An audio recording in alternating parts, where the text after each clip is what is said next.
what is the one ugali na gusto mong ma-eradicate sa kultura ng Pinoy at lahat ng mga nandito sa bansa nito, na sana mawala na yan, it will propel them to a lifestyle and a journey of discipline so they can achieve success in life. It's pessimism and hopelessness.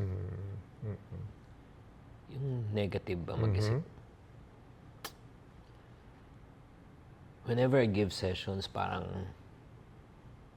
sometimes I feel na nawala na sila talagang pag-asa. Kahit ano sabihin mo sa kanila, para sa'yo lang yun. Hindi yan para sa amin. Oh, yeah. Yung parang Hear that mindset a lot. na That's true. nabuhay kaming ganito. Mamamatay kaming ganito. Right. Hindi mo naintindihan kung anong pinagdadaanan namin.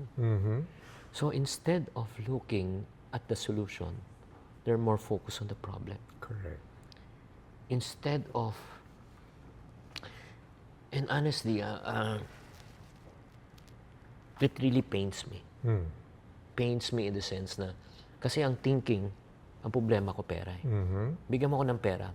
Wag mo na lang turo. Kulang ko lang talaga puhunan. O sige, kung yan talagang problema mo puhunan. Let's say, bigyan ka ng 1 million ngayon, pero wala kang alam. Yeah. Ano magagawa mo sa mauubos yan. Tanggalin mo ang pera ng isang bilyonaryo. Business niya, tanggalin mo. Balikan mo siya after 1 year.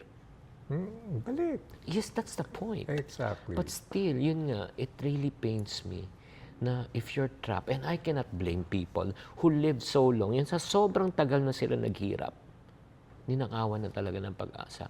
Kaya nga, ang pakiusap ko lang sa inyo, may isang bagay lang. Mawala na po ang lahat.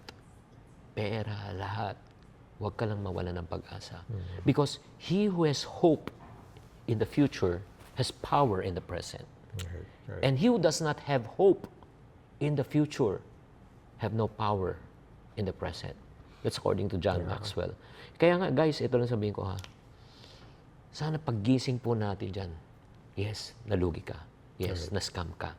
Yes, may nawalan ka ng trabaho. Pero lumabang ka. Diba? Na may isang Diyos na buhay na hindi ka iiwanan at pababayaan. May isang Diyos na buhay na bibigyan ka ng bagong panimula.